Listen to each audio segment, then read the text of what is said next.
তারা যেমন পাচ্ছেন তারা পাবেন না, মানে আলটিমেটলি কমে যাবে। কমে গেলেও আমাদের ধারণা যারা বিরাট সংখ্যক প্রায় 2 কোটির কাছাকাছি হয়তো উপভোক্তা ফাইনালি আসবে। সেক্ষেত্রে আমরা লক্ষ্মীর ভান্ডার যোজনা কর্মসূচি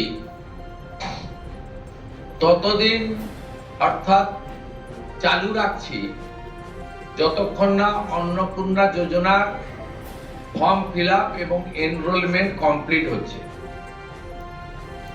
আমরা চেষ্টা করছি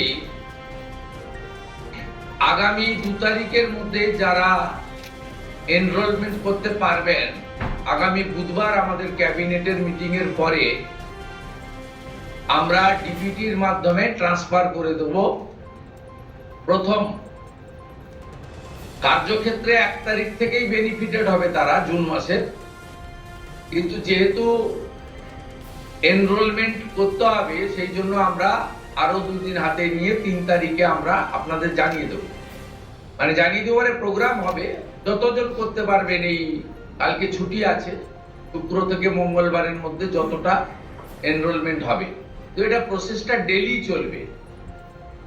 যেমন যেমন এনরোলমেন্ট হয়ে যাবে, ভেরিফিকেশন হয়ে যাবে, তারা অটোমেটিক কোর্সে লক্ষ্মীর ভান্ডার থেকে অন্নপূর্ণা যোজনায় চলে যাবেন এবং লক্ষ্মীর ভান্ডার তাদের অফ হয়ে যাবে।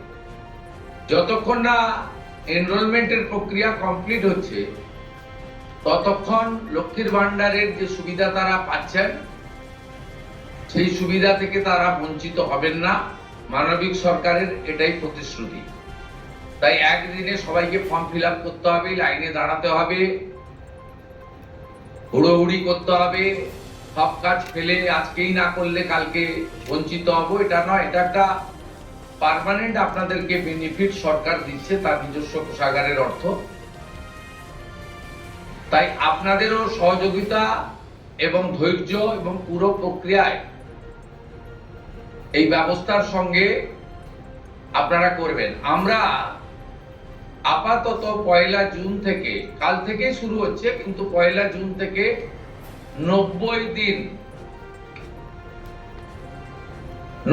দিন এই প্রক্রিয়াটা চালাবো। কিভাবে হবে? অনলাইনে হবে, অফলাইনেও হবে। বিডিওরা এবং পৌরসভা থেকে তারা করবেন। বড় পৌরসভা কর্পোরেশনের ক্ষেত্রে ওয়ার্ড ভিত্তিক, বড় ভিত্তিকও হবে। এবং আমাদের পঞ্চায়েতের সঙ্গে যুক্ত আধিকারিকরা, সুপারভাইজার বা অন্যরা বাড়ি বাড়ি গিয়েও একটা 30 দিনের ড্রাইভ দেবেন।